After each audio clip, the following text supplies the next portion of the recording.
नमो तस्से भगवतो अरहतो सम्मा सम्बुद्धस्से।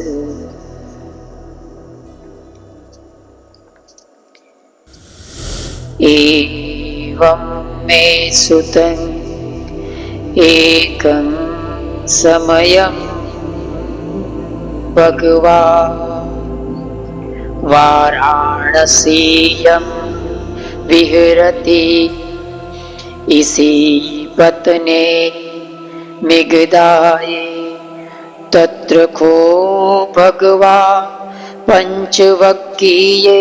भिक्खु आमन्तेसि।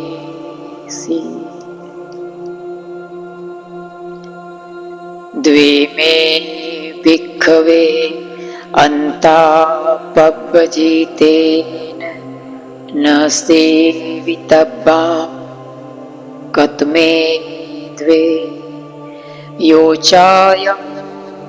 कामेषु कामसु खल्लिकानो योगो हीनो गम्मो पोथोज्जनिको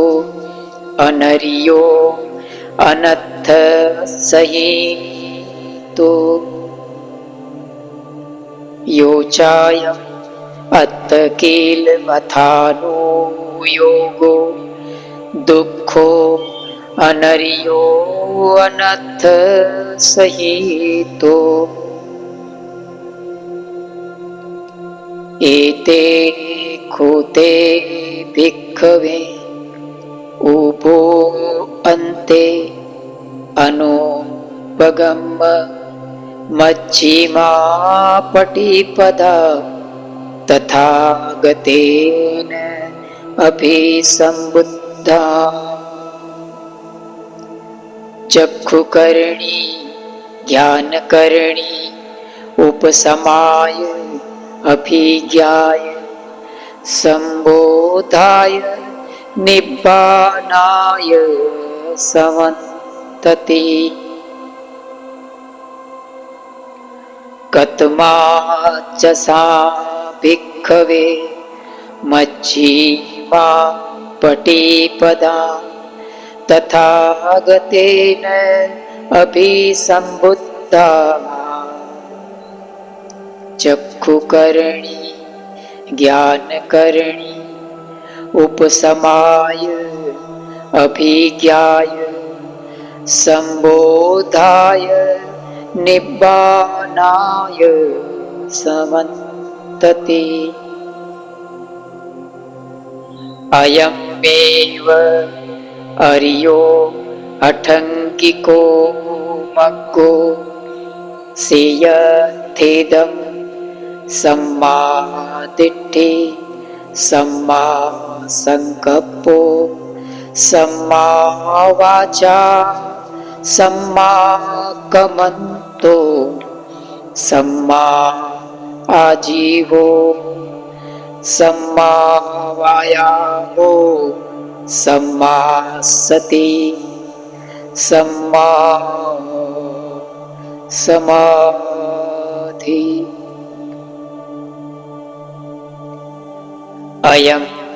खोसा भिक्खवे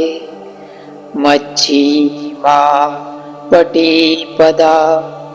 तथागतेन अभिसम्बुद्धा चक्षुकर्णी ज्ञानकर्णी उपसमाय अभिज्ञाय सम्बोधाय निब्बानाय समन्तति। इदं खोपन भिक्खवे दुःखम् अर्यसत्यं जातिऽपि दुःखा जरापि दुःखा व्याधिऽपि दुःखो मरणमपि दुःखम् अप्येहि संपयोगो दुःखो पियेहि विपयोगो दुःखो यं पिछं न लभते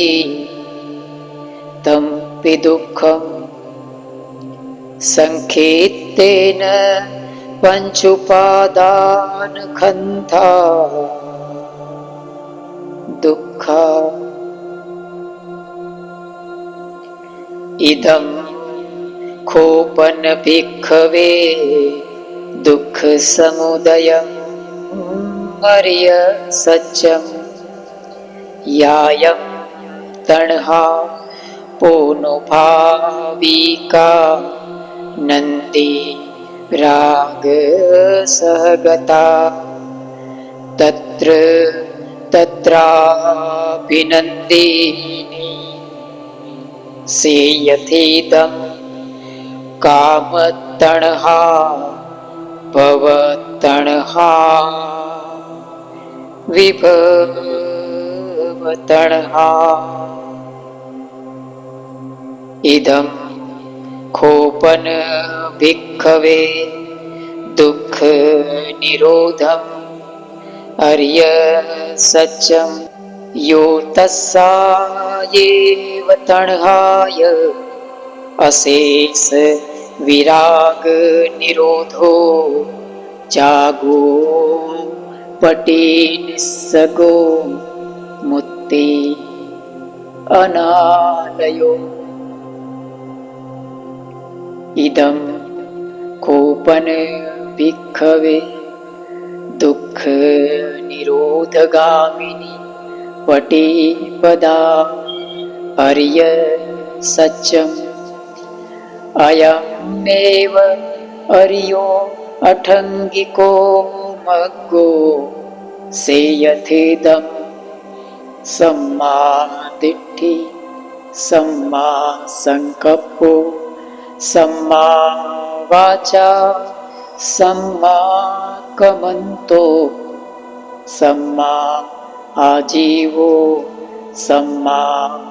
वायाम सम्मा सति सम्मा समाधि इदं दुःखं अर्य सच्चन्ति मे भिक्खवे उब्बे अननुसु तेषु धम्मेषु चक्षुम् उद्पादे ज्ञानम् उद्पादे पञ्यादुत्पादे विद्यादुत्पादे आलोकोदुत्पादे तमखोपनिदं दुःखम् अर्य सत्यं परिज्ञेयन्ति मे भिक्खवे पुब्बे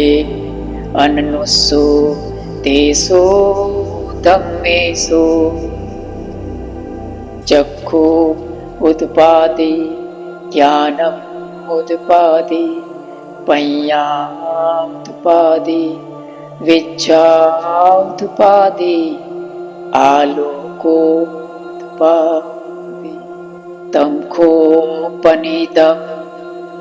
दुःखम् अर्य सत्यं परिज्ञायन्ति मे भिक्खवे पुब्बे अननुषु तेषु धम्मेषु चक्षुम् उद्पादे ज्ञानम् उद्पादे पञ्यादुत्पादे विद्यादुत्पादे आलोकोदुत्पादे इदं दुःख समुदयम् अर्य सच्चन्ति मे भिक्खवे पुब्बे अननुषु तेषु धम्मेषु चक्षु उद्पादे ज्ञानम् उद्पादे पञ्यादुत्पादे विच्छा उत्पादे आलोकोत्पादे तं खोपनीतं दुःख समुदयम् अर्य सत्यं पहातबन्ति मे भिक्खवे पुब्बे अननुसुतेषु धम्मेषु चक्षु उत्पादे ज्ञानम् उत्पादे पय्या उत्पादे विच्छा उत्पादे आलोको उत्पादे तं खोपनीतं दुःख समुदयम् अर्य सत्यं पहितन्ति मे भिक्खवे पुब्बे अननुसुतेषु धम्मेषु चक्षु उत्पादे ज्ञानम् उत्पादे विच्छा उत्पादे आलोको उत्पादे इदं दुःख निरोध अर्य सच्चन्ति मे भिक्खवे पुब्बे अननुसुतेषु धम्मेषु चक्षुदपादे ज्ञानमुदपादे पय्यामुदपादे विच्छा उदपादे आलोकोदपादे तं खोपनीतं दुःख निरोधम् अर्य सत्यं सच्चिकातबन्ति मे भिक्खवे पुब्बे अननुसुतेषु धम्मेषु चक्षुदपादे ज्ञानमुदपादे विच्छा उदपादे आलोकोदपादे तं खोपनीतं दुःख निरोध अर्य सत्यं सच्चिकतन्ति मे भिक्खवे पुब्बे अननुसुतेषु धम्मेषु चक्षु उदपादे ज्ञानमुदपादे पय्यामुदपादे विच्छा उदपादे आलोकोदपादे इदं दुःख निरोधगामिनी पटिपदा अर्य सच्चन्ति मे भिक्खवे पुब्बे अननुसुतेषु धम्मेषु चक्षुदपादे ज्ञानमुदपादे पय्यामुदपादे विच्छा उदपादे आलोकोदपादे तं खोपनीतं दुःख निरोधगामिनी पटिपदा अर्य सत्यं आवेतबन्ति मे भिक्खवे पुब्बे अननुसुतेषु धम्मेषु चक्षुदपादे ज्ञानमुदपादे पय्यामुदपादे विच्छा उदपादे आलोकोदपादे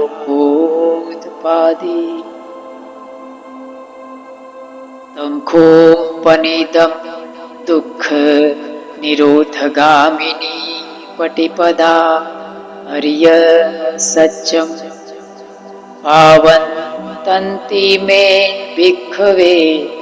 पुब्बे अननुसुतेषु धम्मेषु चक्षुदपादे ज्ञानमुदपादे पय्यामुदपादे विच्छा उदपादे आलोकोदपादे यावकीवञ्च मे भिक्खवे इमेषु चतुषु अर्य सत्येषु एवं ते परिवर्तं द्वादशाकार यथाभूतं ज्ञानदर्शनं न सुविशुद्धम् अहोसि नेवं तावाहं भिक्खवे सदेव के लोके समारके स ब्रह्म के सत्समण ब्राह्मणिया वजाय सदेव मनुष्याय अनुत्तरं सम्मा सम्बुद्धि अभिसम्बुद्धो मज्जन्यासि यतो चखो मे भिक्खवे इमेषु चतुषु आर्य सच्चेषु एवं हि परिवर्तं द्वादशाकारं यथाभूतं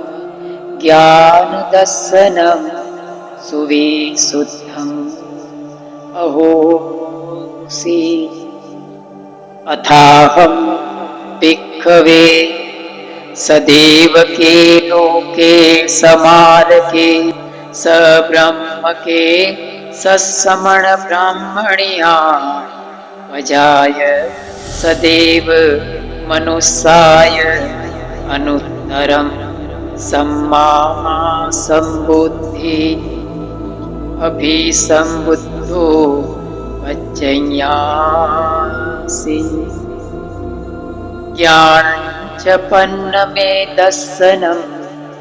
उत्पादि उपामे चेतो विमुक्ति अयमन्ति मां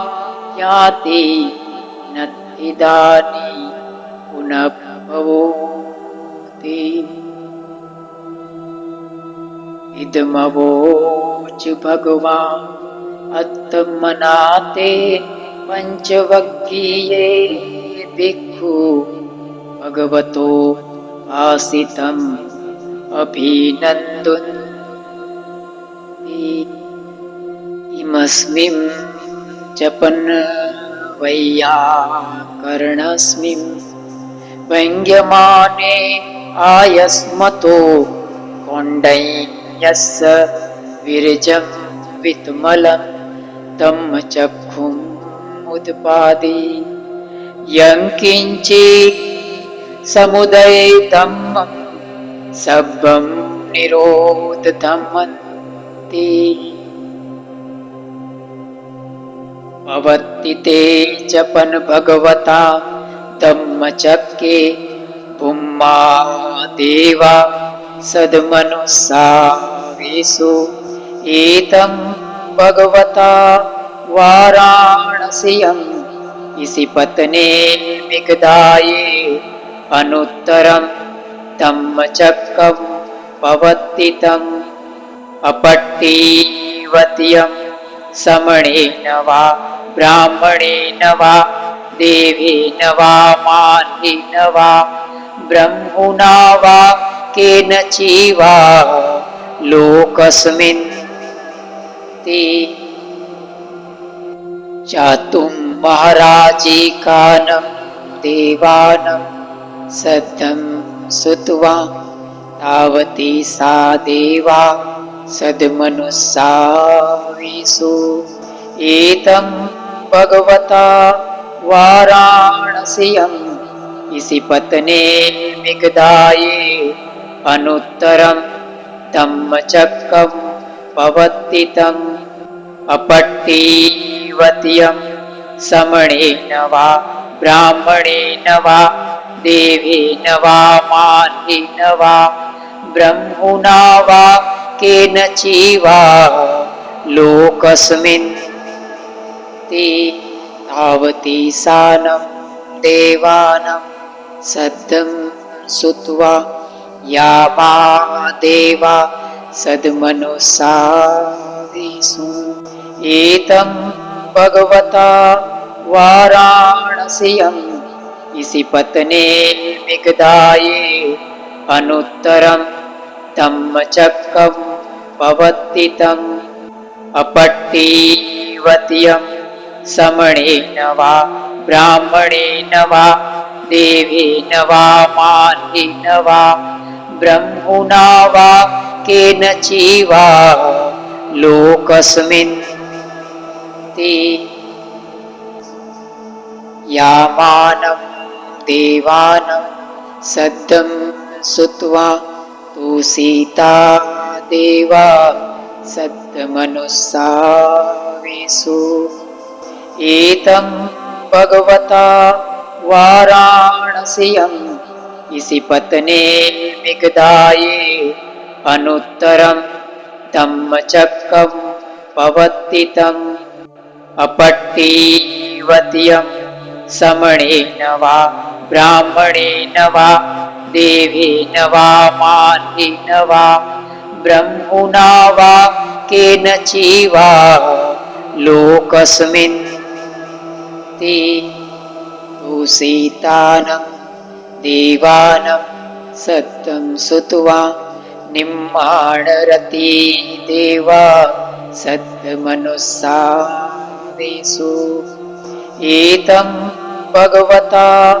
वाराणस्याम् इसिपत्ने मिगधाये अनुत्तरं धम्मचक्कं पवत्तितम् अपट्टिवत्यं समणेन वा ब्राह्मणेन वा देवेन वा मान्येन वा ब्रह्मणा वा केनचिवा लोकस्मिन् ते निम्माणरतीनं देवानं सद्दं सुत्वा परनिमित्तवसवतीनो देवा सद्मनुस्सावेषु एतं भगवता वाराणस्याम् इसिपत्ने मिगधाये अनुत्तरं धम्मचक्कं पवत्तितम् अपट्टिवत्यं समणेन वा ब्राह्मणेन वा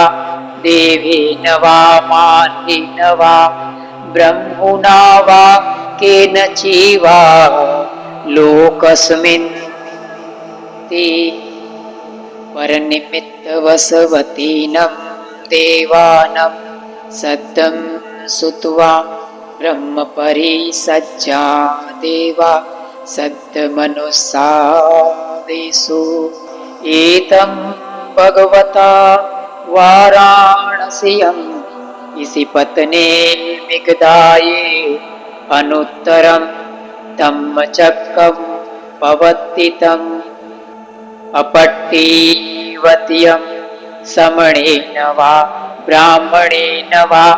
देवेन वा मान्येन वा ब्रह्मणा वा केनचिवा लोकस्मिन् ते ब्रह्मपरिसज्जानं देवानं सद्दं सुत्वा ब्रह्मपुरोहिता देवा सद्मनुस्सावेषु एतं भगवता वाराणस्याम् इसिपत्ने मिगधाये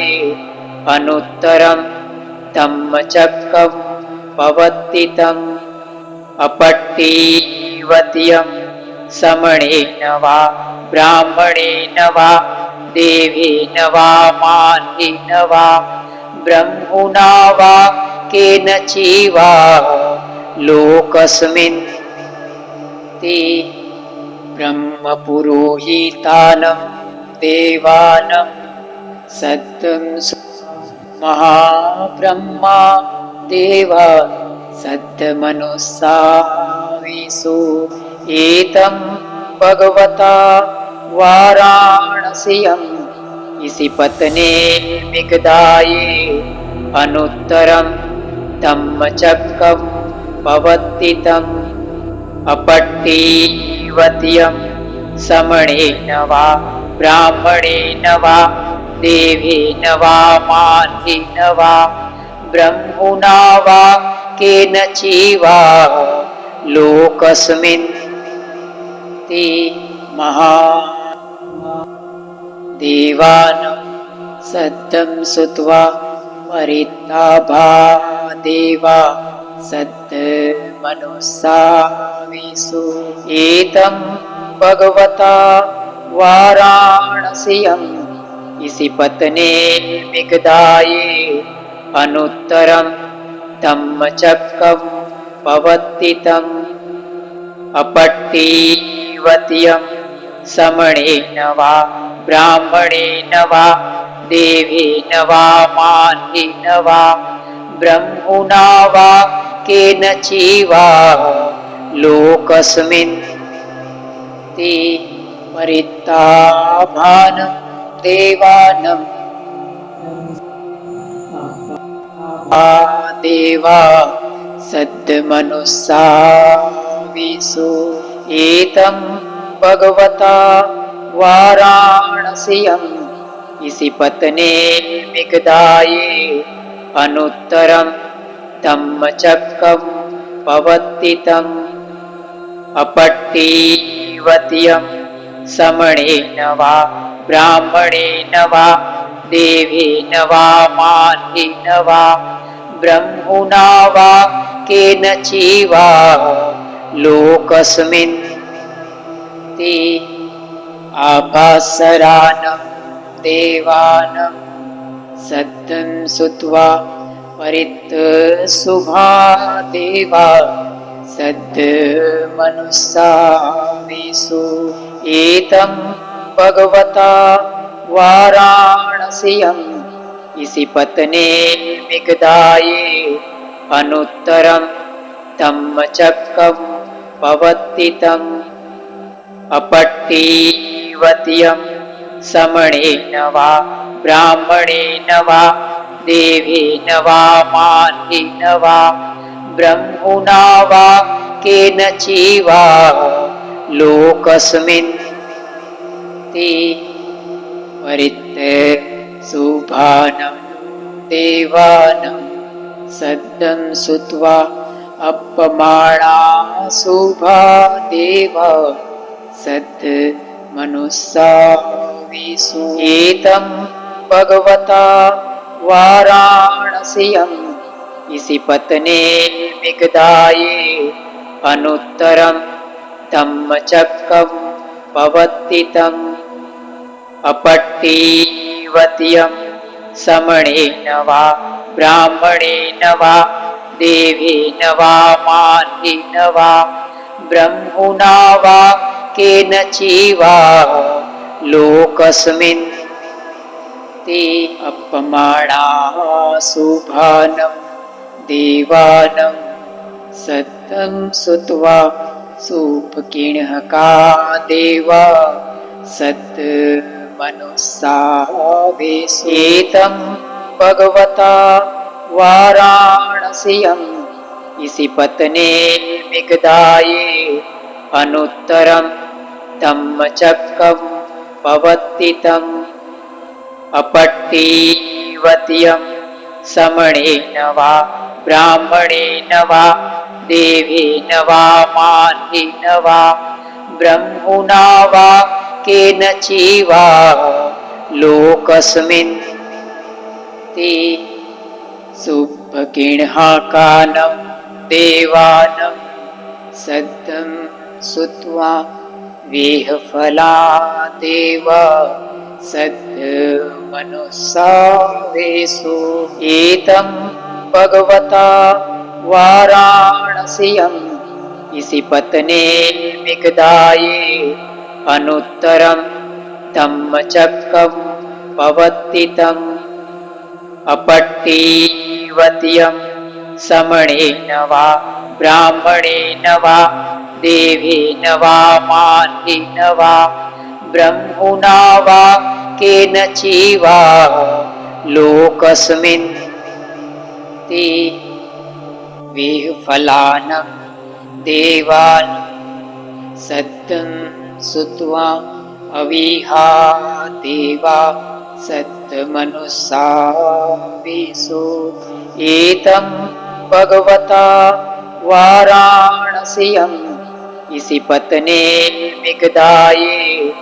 अनुत्तरं धम्मचक्रं पवत्तितम् अपट्टीवत्यं समणेन वा ब्राह्मणेन वा देवेन वा मान्येन वा ब्रह्मणा वा केनचिवा लोकस्मिन् ते अविहानं देवानं सद्यं सुत्वा अतप्पा देवा सद्मनुस्सावेषु एतं भगवता वाराणस्याम् इसिपत्ने मिगदाये अनुत्तरं धम्मचक्रं पवत्तितम् अपट्टीवत्यं समणेन वा ब्राह्मणेन वा देवेन वा मान्येन वा ब्रह्मणा वा केनचिवा लोकस्मिन् ते अतप्पानं देवानं सद्यं सुत्वा सुदस्सा देवा सद्मनुस्सावेषु एतं भगवता वाराणस्याम् इसिपत्ने मिगदाये अनुत्तरं धम्मचक्रं पवत्तितम् अपट्टीवत्यं समणेन वा ब्राह्मणेन वा देवेन वा मान्येन वा ब्रह्मणा वा केनचिवा लोकस्मिन् ते सुदस्सानं देवानं सद्यं सुत्वा सुदस्सी देवा सद्मनुस्सावेषु एतं भगवता वाराणस्याम् इसिपत्ने मिगदाये अनुत्तरं धम्मचक्रं पवत्तितम् अपट्टीवत्यं समणेन वा ब्राह्मणेन वा देवेन वा मान्येन वा ब्रह्मणा वा केनचिवा लोकस्मिन् ते सुदस्सेनं देवानं सद्यं सुत्वा अकणिका देवा सद्मनुस्सावेषु एतं भगवता वाराणस्याम् इसिपत्ने मिगदाये अनुत्तरं धम्मचक्रं पवत्तितम् अपट्टीवत्यं समणेन वा ब्राह्मणेन वा देवेन वा मारेण वा ब्रह्मणा वा केनचिवा लोकस्मिन् ते इतिहं तेन खणेन येन मुहूर्तेन याव ब्रह्मलोका सद्यो अभूगच्छे अयञ्च दशसहस्री लोकधातु सकम्पि सम्पकम्पि सम्भवेति अपमानोच उडारो उभासो लोके पातु रहोसि अतिकम्म देवानो पावन्ति अथ को भगवा इदम् उदानम् उदानेसि अय्यासीवत भो कोण्डय्यो अय्यासीवत भो कोण्डय्योति इति इन्द्रायस्मतो कोण्डय्यस्य अय्या कोण्डय्यो द्वेव नाम अहोसीति एतेन सच्चवज्जेन सोत्थिते होतो सर्वदा एतेन सच्चवज्जेन दुःखा भया रोगा उपशमे एतेन सच्चवज्जेन भवतु सर्वमङ्गलम्।